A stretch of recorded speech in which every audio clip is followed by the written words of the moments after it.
wabarakatuh. Bagaimana kabarnya Bu Haji? Alhamdulillah baik-baik. Ya, alhamdulillah. Saya calon guru penggerak angkatan 10 ditugaskan mewawancarai kepala sekolah tentang modul 3.1 demonstrasi konseptual. Nah, di sini Bu, saya akan mewawancarai Ibu terkait dalam pengambilan keputusan. Selama ini apakah Ibu pernah menemui kasus di waktu saat menjadi guru ataupun saat ini sebagai kepala sekolah? Kalau pada saat saya jadi guru, alhamdulillah memang kasus itu ada, tetapi anak-anak yang utamanya dalam perkelahian, yang pertama yang saya dapatkan saat ambil itu, saya harus mendekati, memanggil kedua-duanya, menanyakan permasalahan apa sehingga terjadi perkelahian. Setelah mereka mengungkapkan, jadi sekarang apa maunya, mau dihukum secara di dalam pendidikan, atau mau damai sekarang tanpa ada tugas. Nah, kalau dia katakan saya mau damai, tidak ada dendam, maka saya damaikan sekarang. Kalau ada dan saya masih di maka dia harus saya tambahkan, saya kasih damai, saya tambahkan kamu hafal contoh hukuman pendidikan. Hafal kali-kali, kamu kelas berapa? Kelas 3. Coba hafal kali-kali 3. Nah, itu hukuman pendidikan. Sehingga mereka kalau dia mau berkelahi, jangan sampai ada berpikir, jangan sampai nanti ada yang ditanyakan, saya tidak bisa. Sehingga mereka itu yang dia dalam melakukan itu mereka sudah berpikir. Iya, betul sekali Bu. Iya, jadi bagus sekali. Jadi anak-anak itu termotivasi pada diri sendiri bahwa kalau saya melanggar ini pasti ada hukumannya, bukan hukuman fisik tapi hukuman mendidik. Iya, baik. Nah, jadi di sini ada beberapa pertanyaan yang saya akan tanyakan sama Ibu Haji. Yang pertama, selama ini bagaimana Ibu dapat mengidentifikasi kasus-kasus yang merupakan dilema etika atau bujukan moral?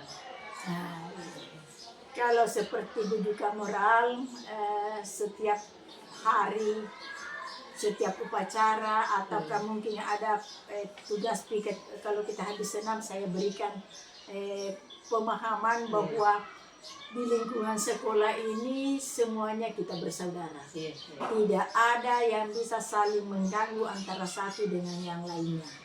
Kita saling menghargai, saling menghormati, saling menyayangi, supaya kita bisa menjadi anak yang tumbuh dan berkembang, bisa membanggakan kedua orang tua dan guru di sekolah. Nah, jadi itulah pemahaman itu perlu kita terapkan anak-anak mulai dari sekarang supaya sampai ke depannya dia dimanapun dia sekolah melanjutkan pendidikan itu akan teringat terus. Luar biasa sekali lagi. Pertanyaan berikutnya Bu, selama ini bagaimana Ibu menjalankan pengambilan keputusan di sekolah, terutama untuk kasus-kasus di mana ada dua kepentingan yang sama-sama benar atau sama-sama mengandung nilai kebajikan? Jadi begini, di dalam satu permasalahan tidak mungkin kedua-duanya benar. Pasti ada yang salah satu. Cuma yang memang punya ego tinggi itu mempertahankan kesalahannya. Jadi saya memberikan, harus saya bertanya dulu, sekecil-kecil apapun mulai dari awalnya. Tanya, dan nanti kita lihat yang mana yang duluan melaksanakan, berarti yang duluan mengganggu, berarti itu pasti. Karena kalau yang satu tidak mau diganggu, anak-anak pasti dia. Jadi kita sekecilnya dari akarnya, bukan langsung itu kejadiannya yang kita tanya. Cari dulu akarnya. Kenapa? Apa masalahnya? Ada apa? Kenapa bisa terjadi? Nah, nanti mereka yang ungkapkan. Pertama mereka kan kita ajak untuk berkomunikasi. Yang kedua kita ajak untuk dia jujur, kejujurannya dalam mempertanggungjawabkan dia punya perbuatan. Bukan hanya hal yang benar kita harus pertanggungjawabkan, tetapi kita harus pertanggungjawabkan bahwa kalau saya salah. Setelah itu kita dapat, Berarti bukan berarti saya tidak sayang kamu, tapi awalnya kamulah yang salah. Olehnya itu yang salah itu bagaimana, mau minta maaf atau tidak. Nah, kalau dia bilang mau, balik yang tadi diganggu. Nak, mau memaafkan orang atau tidak? Masih bangsa kita berikan pemahaman orang terima. Orang yang memaafkan itu paling mulia di mata Allah ketimbang orang yang minta maaf. Bagaimana mau memaafkan? Mau. Tidak ada dendam, tidak ada. Mari kita jabat tangan, kita saling berpelukan bertiga. Iya, luar biasa. Iya, jadi memang anak-anak butuh pendekatan bila ada masalahnya, kita bujuk apa, karena karakter mereka berbeda-beda. Jadi bagaimana caranya kita bisa menangani anak yang satu dengan yang lainnya. Betul sekali, luar biasa Bu Ajini. Oke, pertanyaan berikutnya Bu. Langkah-langkah atau prosedur seperti apa yang biasa Ibu lakukan selama ini? Kalau selama ini prosedurnya pertama saya adalah kedisiplinan. Iya. Karena kedisiplinan ini akan membawa segala-galanya. Apakah disiplin mulai dia datang, belajar, semuanya. Jadi saya prosedur yang pertama saya terapkan di sini selama saya di SD 8 ini sudah ke 12 tahun itu adalah pertama adalah kedisiplinan. Tapi jangan kita sebagai kepala sekolah hanya tahu mengatakan kita harus disiplin anak-anak.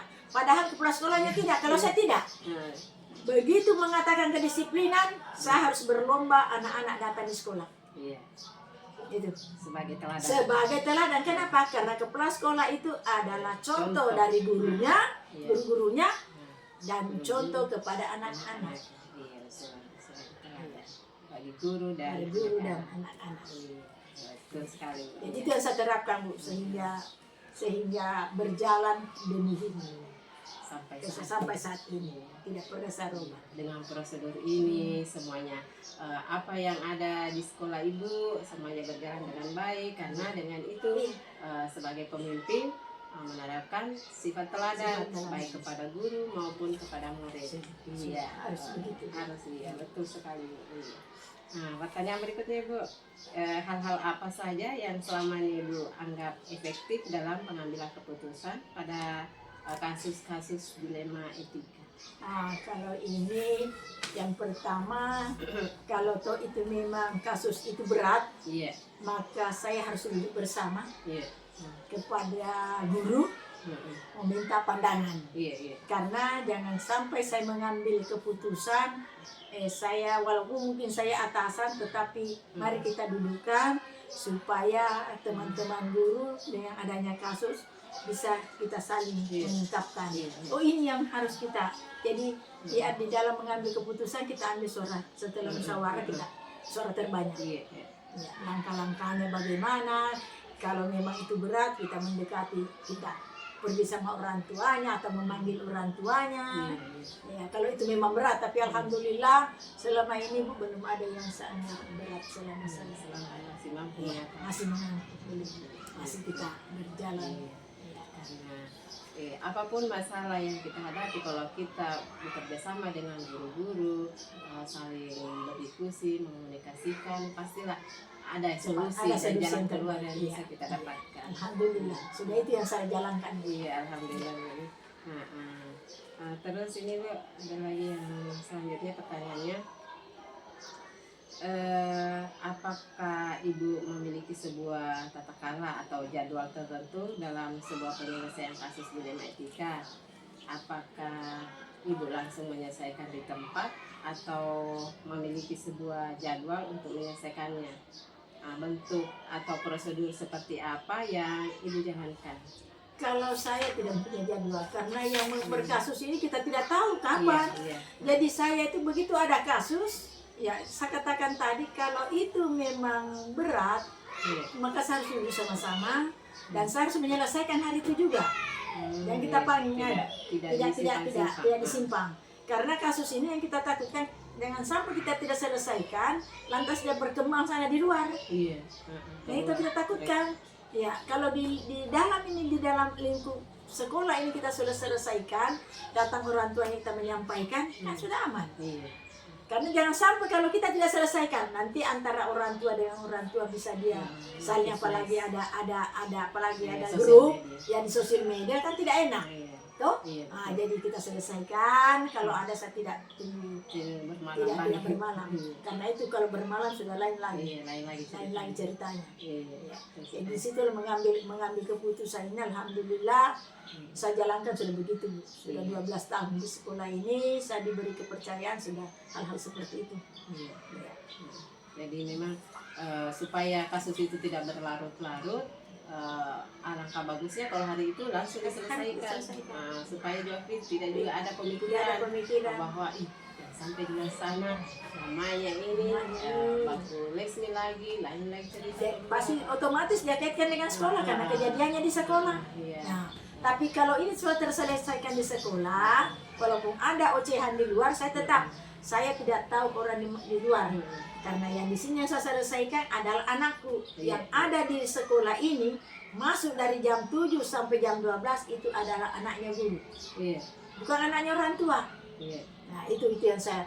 Jadi mari orang tua, kalau ada di sini mari kita duduk sama-sama. Ada yang begini, Bu. Ini saya sudah amankan, jangan lagi ada. Jadi kita tetap panggil orang tuanya, dekati orang tuanya. Antar kedua orang tua juga kita dengan guru-guru, mari kita bersama langsung. Kita semua saudara. Anak-anak ini kita akan bangun sama-sama, Bu. Kita yang awasi di rumah, saya yang awasi di sekolah. Mari, supaya anak-anak ini adalah akan menjadi anak yang terbaik nantinya, Bu. Jadi orang tua juga tidak ada yang merasa jadi pertanyaan berikutnya, Bu, ini adakah seseorang atau faktor-faktor apa yang selama ini mempermudah atau membantu Ibu dalam pengambilan keputusan dalam kasus-kasus dilema etika ini? Kalau selama ini saya hanya dengan teman-teman guru, Bu. Teman-teman guru, karena kita harus mendudukan, yaitu saya katakan segala keputusan yang ada di sekolah ini harus kita duduk bersama untuk mengambil, untuk menentukan apa. Yang untuk tahun ini alhamdulillah baru tahun ini SD 8 punya BK, guru BK. Itu pun adalah bentuk saya itu ada honorer yang saya ambil. Yang pokok saya punya prinsip ada yang bisa lebih membantu lagi, karena mereka yang tahu ilmu ya. Kita ini ya hanya sebatas apa yang kita ketahui sebagai guru dan siswa, mereka itu lebih spesifik, dia punya ilmu, sehingga saya ambil, saya kasih tahu guru-guru, itu pun saya dulu dengan guru-guru, kita ambil ini guru BK, dan nggak usah pusing, di sekolah ada dana bos untuk memberikan honorer untuk mereka, yang pokok ada yang membantu kita. Alhamdulillah itulah. Jadi kalau ada masalah datang melapor ke BK. Kalau BK buat apa, tentunya buku-bukunya apanya, nanti terakhir kita akan ambil itu, kesimpulkan itu. Dan itu saya sudah sampaikan baik di apel bahwa apa yang kejadian di BK itu kalau kau tidak rubah sudah dia berikan, itu kita akan simpulkan nantinya akan menjadi catatan pribadimu buat siswa. Tidak terasa nih Bu Ajit, pertanyaan terakhir dari semua hal yang telah disampaikan tadi, pembelajaran apa yang dapat Ibu petik dari pengalaman Ibu mengambil keputusan di dilema etika ini? Jadi pelajaran yang pertama saya adalah kedamaian, Bu. Kedamaian. Ketenteraman antara guru dengan kepala sekolah dengan guru dengan orang tua, guru dengan siswa, kepala sekolah dengan siswa, kedamaian dan keamanan. Guru dengan siswa, keamanan. Luar biasa. Jadi kita tidak ada, makanya kalau ada dosa itu adalah melihat kita bagaimana kita perlakukan ini anak-anak di sekolah. Pasti ternyata orang guru ini luar biasa memang kemampuannya, karena dapat mengatur anak-anaknya yang begitu banyak dalam kelas, begitu banyak di luar kelas, hanya 2-3 guru mampu. Nah kita ini di rumah 2 kita punya anak, setengah mati kita mau ajar, setengah mati kita mau atur, kita tidak mau dengar. Mampu mengatasi. Jadi itu saya katakan itu bukan kelebihannya guru, karena memang guru itu satu ilmu yang mereka miliki tidak dimiliki oleh pegawai lain adalah ilmu kejiwaan, karena Iya. memang kita belajar ilmu jiwa. Iya, betul sekali. Jadi dari semua tadi pertanyaan-pertanyaan yang saya sampaikan, ya, kuncinya adalah kedamaian, ketentraman, ketenangan, baik lahir dan batin. Begitu pula pemimpin dan guru-guru serta anak-anak didik. Saya yakin lembaga itu pasti akan semuanya aman-aman saja, berkat saling mendukung lah satu sama lain. Begitu pula dengan orang tua murid juga, ada kerjasama dengan guru-guru dan kepala sekolah, pasti semuanya berjalan dengan baik. Sudah itu yang berjalan di sini. Terima kasih banyak Bu. Kalau Sama-sama. dari pertanyaan saya ada salah atau kata, saya mohon maaf. Saya juga mohon maaf apabila saya mungkin memberikan jawaban apa yang kita tanyakan tidak sesuai. Tidak, sudah. Tapi itulah pengalaman. Saya tidak bisa berbicara di luar, tetapi apa yang saya rasakan itu yang saya jawabkan. Iya, itu sudah ini pengalaman terbesar juga buat saya untuk kedepannya, karena sebenarnya banyak ilmu juga yang saya dapat dari Ibu, alhamdulillah. Dan saya berterima kasih banyak Ibu sudah meluangkan waktunya untuk saya wawancara. Terima kasih banyak Ibu atas kesediaannya. Assalamualaikum warahmatullahi wabarakatuh. Waalaikumsalam warahmatullahi wabarakatuh. Assalamualaikum warahmatullahi wabarakatuh, Pak. Kebetulan Pak, saya calon guru angkatan 10 diberi tugas untuk wawancara kepala sekolah tentang modul 3.1. Nah, begini Pak, kali ini saya akan mewawancarai Bapak terkait dalam pengambilan keputusan. Nah, selama ini apakah Bapak pernah menemui kasus di waktu saat menjadi guru atau setelah menjadi kepala sekolah saat Ya, tentunya saya selama ini kan saya sudah menjadi pelaksana kepala sekolah. ya. Ada beberapa kasus memang membutuhkan keputusan. Jadi kan di keputusan itu kan saya akan memilih yang menjadi prioritas, mana yang terbaik itu. Memang ada beberapa kasus. Saya tinggal memilih yang lebih utama untuk menjadi siswa. Oh iya. Jadi Bapak memilih yang harusnya ini yang harus saya lakukan Yang menjadi prioritas. Nah, pertanyaan saya Pak, selama ini bagaimana Bapak dapat mengidentifikasi kasus-kasus yang merupakan kita atau Selama ini saya dapat videonya dari pertama dari guru dan ada juga beberapa siswa. Pertama yaitu kasus pada saat penerimaan siswa baru, ada beberapa kan itu diminta bagaimana survei ini yang menjadi beban berat untuk memilih antara beberapa aturan, ya. Nah, tentunya karena aturannya ini memang menjadi dilema bagi kepala sekolah, harus memilih yang baik. Dan tentunya saya harus lebih melihat apakah ini terbaik bagi siswa. Ya, saya harus melihat yang ini, bagaimana misalnya siswa ini untuk kepentingannya untuk masa depannya yang lebih baik.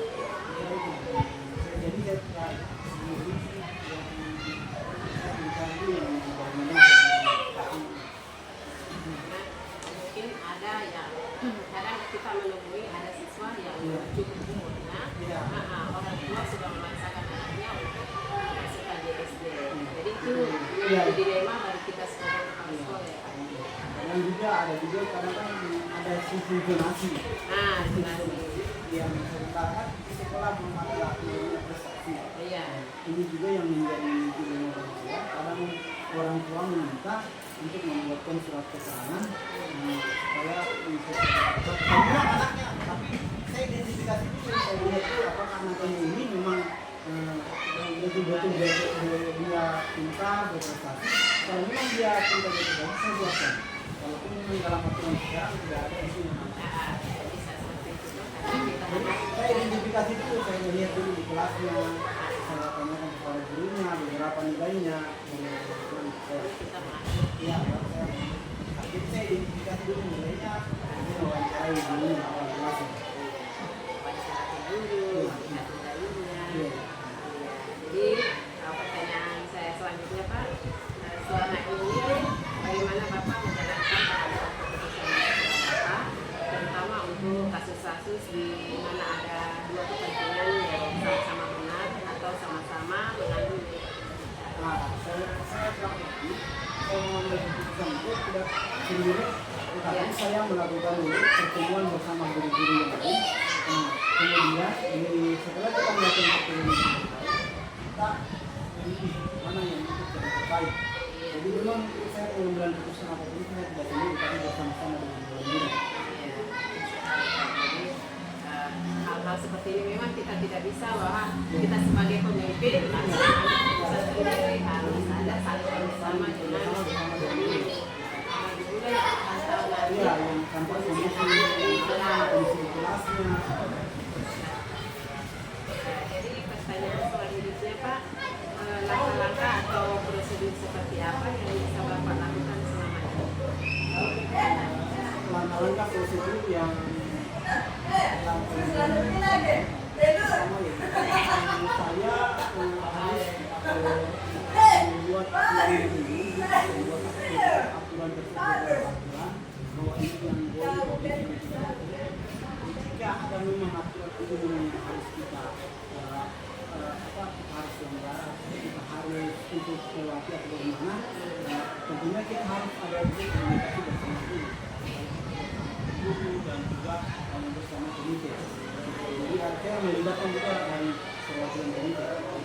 Karena semua ini punya kaitan. Ya, ini kita kaitan.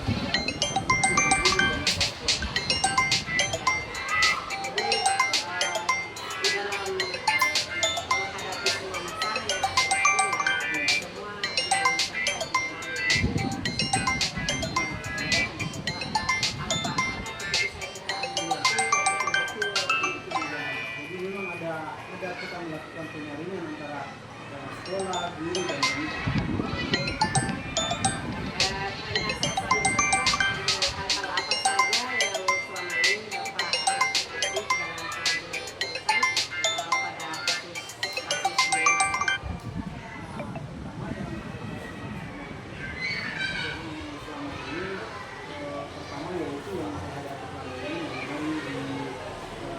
Bagian penganggaran, ya bagian penganggaran, artinya kan misalnya yang jadi anggaran itu karena memang tidak menjadi prioritas atau tidak diharuskan, tapi karena ini dari kebutuhan kita, maka otomatis saya harus berkoordinasi bersama guru dewan guru bahwa ini kita nggak bagaimana, tapi kita nahas, kita bagaimana, biar Pak kita cari kita gunakan itu, namanya juga kan ini untuk kepentingan kita, karena ini kan walaupun ya kalau memang begitu, yang penting kita tahu bersama itu bahwa ini memang salah satu kan ada beberapa, kayak misalnya pembelian ini, misalnya dilarang tidak boleh dibeli, karena ini kan untuk kepentingan kita yang tidak ada. Sekolah, pembangunan, ini yang menjadi dilema kita. Tadinya kan misalnya katanya di Jurnis katanya dilarang untuk menggunakan pembangunan, sementara kan sekolah kita untuk banyak. Jadi saya harus melihat dari segi keselamatannya untuk semua sekolah, bahwa itu yang menjadi prioritas. Ya. Jadi kadang memang kita mengambil keputusan kadang ada yang bertentangan. Ya.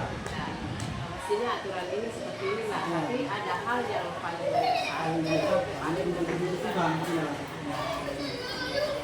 Seperti itu.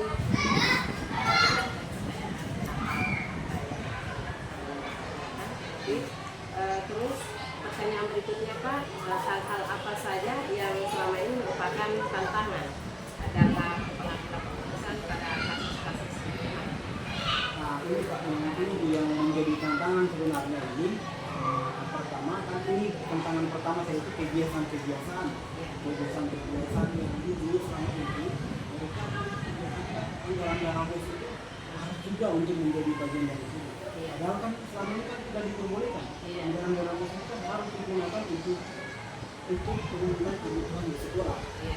Kecuali kita berikan haknya, kecuali dia yang diberikan itu dia melaksanakan kegiatan. Nah, itu baru diberikan. Nah, dia ada dasarnya. Jadi saya itu menjadi dasar yang pertama saya melakukan rapat bersama bahwa ini yang menjadi kewajiban kita.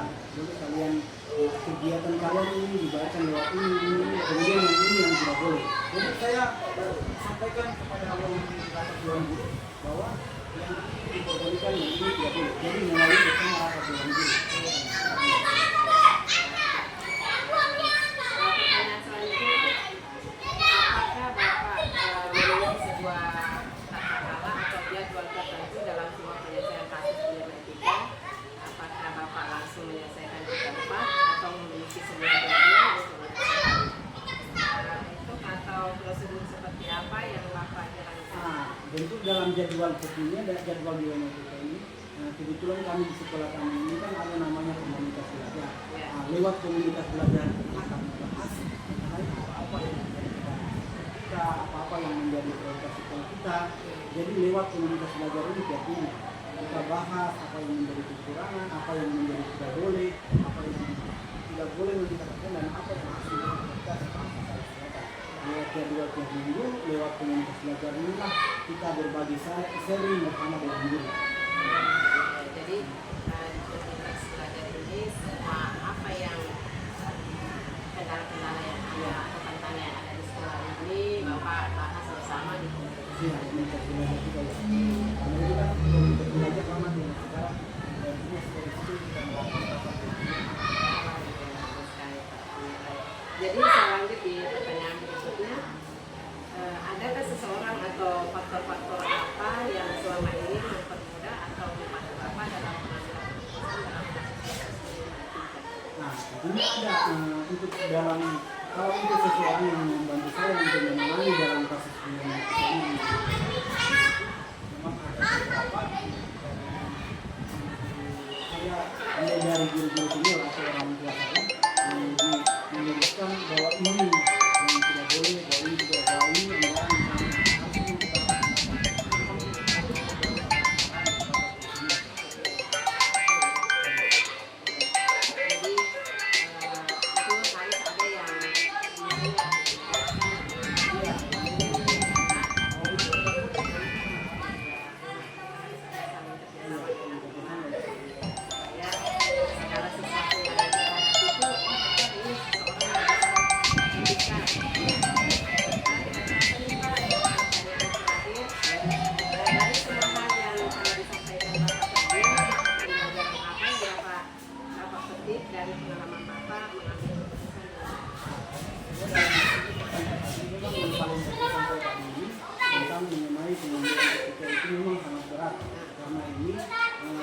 dua-duanya di satu ada dalam segi pelanggaran, di satu sementara menjadi prioritas untuk contohnya tadi misalnya kita dalam menggunakan anggaran tidak boleh membangun halaman utama, sementara sekolah kita ini kan mengalami banjir, maka otomatis anak-anak banyak belajar, tidak nyaman belajar karena banjir apa, jadi itu kan akan menimbulkan juga penyakit di sekolah kita. Jadi itu yang menjadi berkesan sama saya.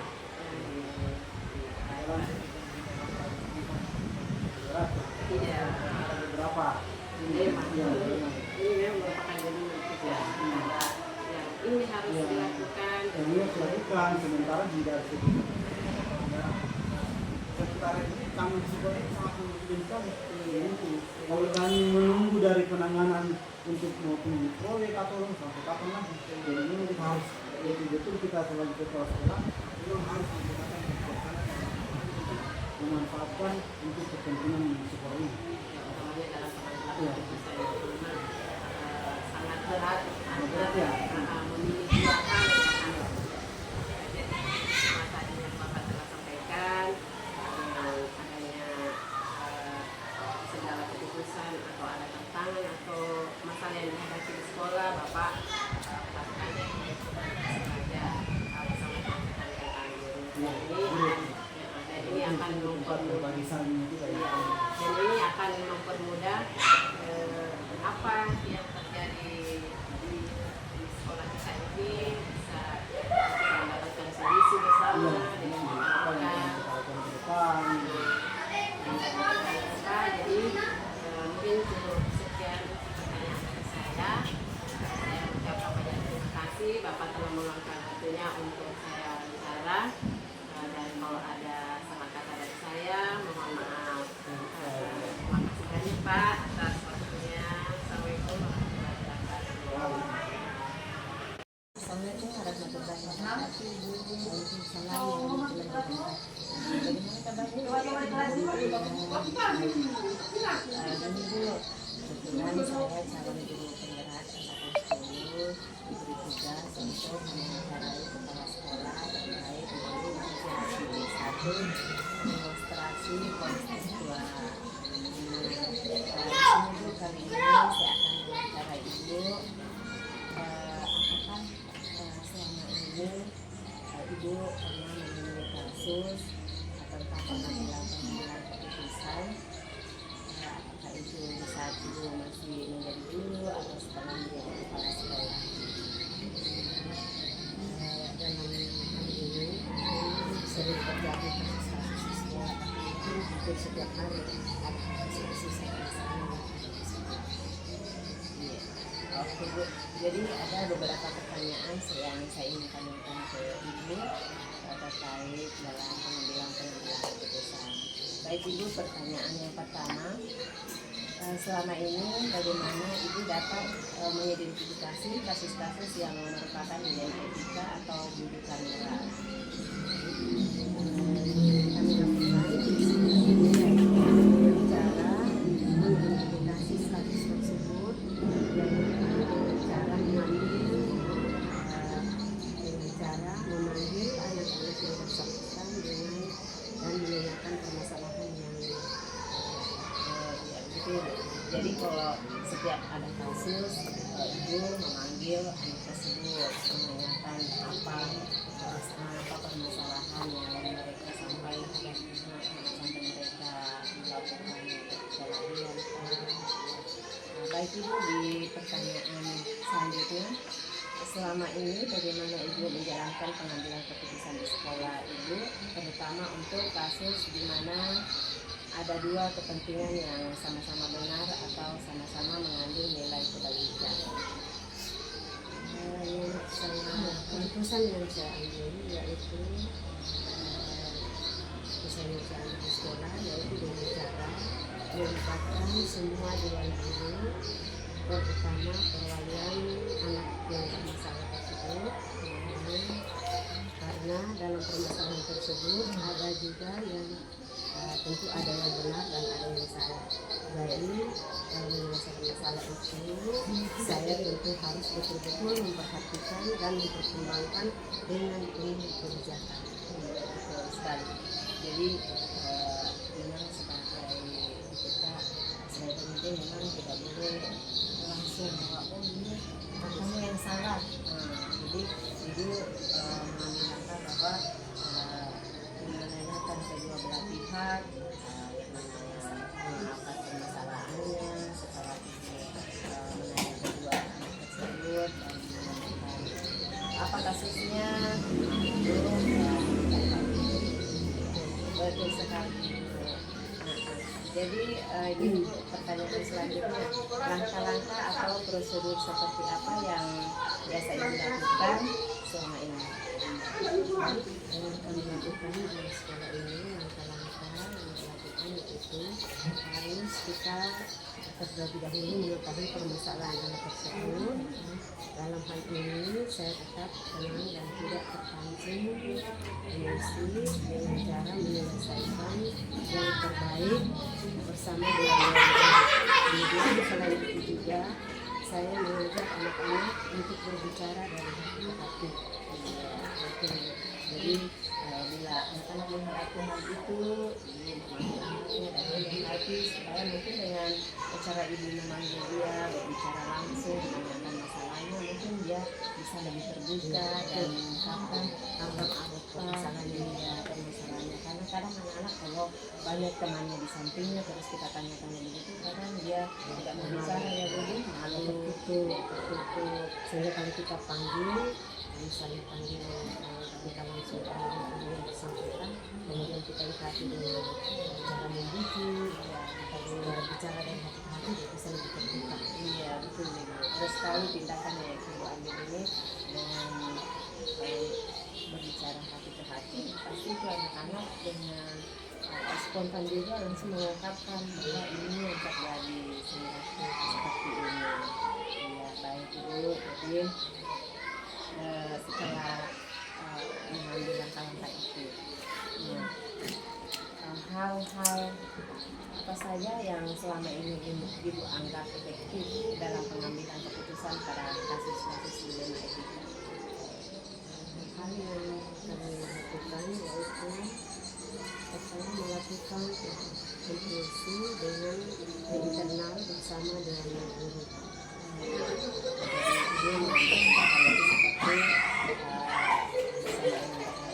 mengadakan koordinasi bersama, ya, agar supaya dalam pengambilan keputusan itu tidak sepihak, ya, kita lakukan misalnya misalkan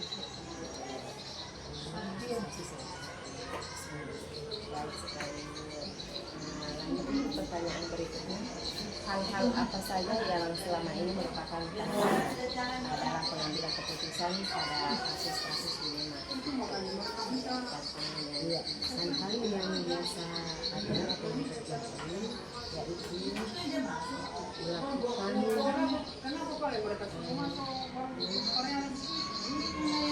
dalam hal tantangan yang saya tantangan dalam pengambilan keputusan terkait dengan kegiatan yang berkaitan dengan anak-anak seperti anak-anak pejabat, sehingga kedepannya memiliki dampak pada kebijakan sekolah terkait dengan campurnya dengan tidak baik.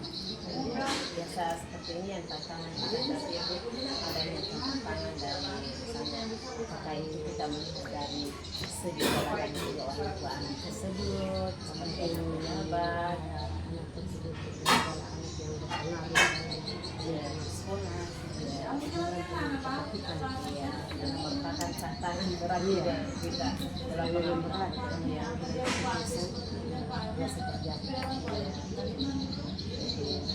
Hal ini tidak bisa memang kita hari itu juga karena kita harus berkoordinasi dengan ya.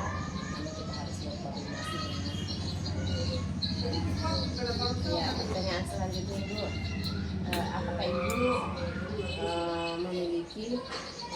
apakah Ibu memiliki sebuah tata cara atau jadwal tertentu dalam sebuah penyelesaian kasus dilema etika? Apakah Ibu langsung menyelesaikan di tempat atau memiliki sebuah jadwal untuk menyelesaikannya? Bentuk atau prosedur seperti apa yang Ibu jalankan? Dalam menyelesaikan itu, kami tidak memiliki jadwal karena kasus itu munculnya tidak rutin, sehingga tidak ada jadwal khusus untuk penyelesaian kasus dilema etika. Jadi karena kasus ini kan tidak setiap hari juga sama kasusnya, sehingga kami tidak membuat jadwal khusus dalam menyelesaikan kasus dilema etika. Jadi kami hanya melihat tergantung ringan beratnya kasus yang terjadi. Jadi kalau misalnya kasusnya ringan, maka diselesaikan dengan secara langsung ya pada saat itu juga. Tetapi kalau kasusnya berat, ya tentu kita memerlukan penanganan yang lebih serius atau melalui tahap-tahap yang berlaku, yaitu meninjau fakta-fakta yang terjadi. Iya betul. Nah karena di dalam permasalahan itu kadang kita menemui kasusnya tidak terlalu berat, tidak ringan, jadi hari itu juga mungkin bisa diselesaikan. Tapi kalau memang masalahnya sangat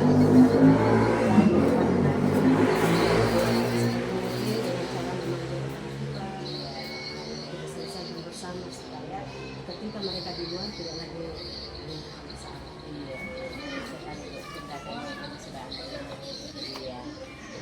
pertanyaan berikutnya Bu, adakah seseorang atau faktor-faktor apa yang selama ini mempermudah atau membantu Ibu dalam pengambilan keputusan dan kasus-kasus di kita? Ada beberapa faktor adalah misalnya kita harus berkoordinasi dengan baik, ya, seperti berkoordinasi dengan dewan guru, komite, atau perwakilan sekolah. Kita harus libatkan dalam faktor-faktor tersebut. Iya, jadi itulah orang-orang yang bisa membantu Ibu dalam pengambilan keputusan itu adalah dewan guru, komite, Perwakilan siswa bisa dilibatkan. supaya ini kedepannya tidak lagi terulang seperti ini. Jadi kita harus melibatkan semua pihak yang ada dalam ini. Nah, tidak terasa Ibu, tinggal satu lagi pertanyaan nih sebelum kita mengakhiri wawancara ini. Dari semua hal yang telah disampaikan, pembelajaran apa yang dapat Ibu petik dari pengalaman Ibu mengambil keputusan dilema etika? Pengalaman yang saya ambil atau pelajaran saya yaitu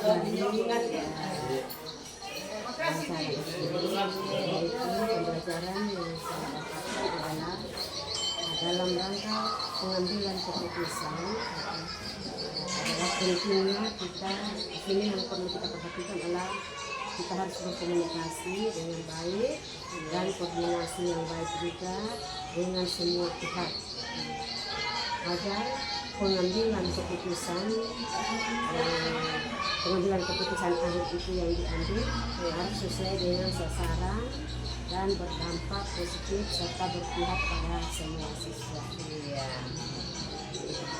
Nah, jadi dari semua tadi pertanyaan-pertanyaan saya dan pertanyaan kepada Ibu, yang Ibu dapat petik dari wawancara ini adalah bagaimana kita pentingnya berkomunikasi dengan baik,